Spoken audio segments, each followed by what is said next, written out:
En fait, l'abondance ne peut pas entrer si tu n'es pas prêt à la recevoir. Donc, si tu es encombré par des pensées qui bloquent le flux énergétique de l'abondance, des pensées récurrentes, des croyances limitantes, si tu es encombré par des émotions de colère, de peur, ça bloque le flux. Tu peux pas attirer à toi l'abondance si tu es dans cette énergie-là. Donc, si déjà tu as tous ces blocages, tu ne seras pas prêt à attirer cette abondance. Et donc, comment tu peux déjà agir pour attirer l'abondance à toi?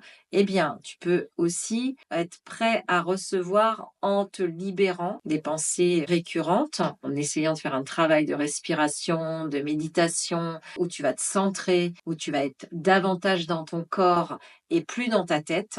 Donc déjà, ça va t'aider à recevoir et à lâcher prise. Alors évidemment, au début, lorsqu'on commence à méditer, on va souvent être encore plus dans le mental. Le mental, il va encore plus s'activer. Donc c'est normal. Tu vas avoir des pensées qui vont passer sans arrêt dans ton mental. Ça va te décentrer et tu vas te retrouver à être amené dans le flux de tes pensées.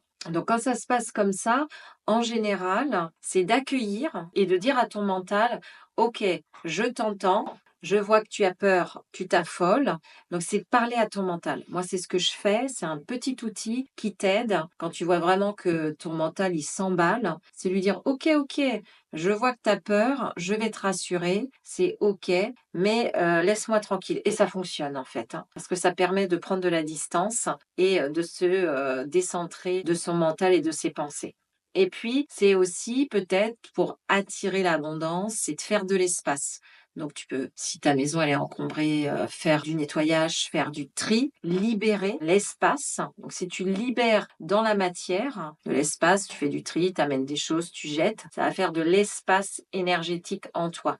Parce que quand tu tries à l'extérieur, forcément, tu vas trier intérieurement des choses aussi en même temps. Donc il y a une corrélation entre les actions que tu fais à l'extérieur et ce que tu ressens à l'intérieur. Voilà, c'est des petites astuces dans le quotidien qui vont t'aider à aller vers plus d'abondance et plus de conscience dans ton quotidien. Et le petit exercice que tu peux faire, c'est de réciter à voix haute: j'accepte l'abondance sous toutes ses formes, dans toutes les dimensions et espaces-temps de mon être. Donc si tu répètes ça tous les jours, ça va enclencher un processus interne. Et l'abondance, au fur et à mesure, va être attirée par toi parce que tu verbes à voix haute et que tu envoies cette intention à l'univers.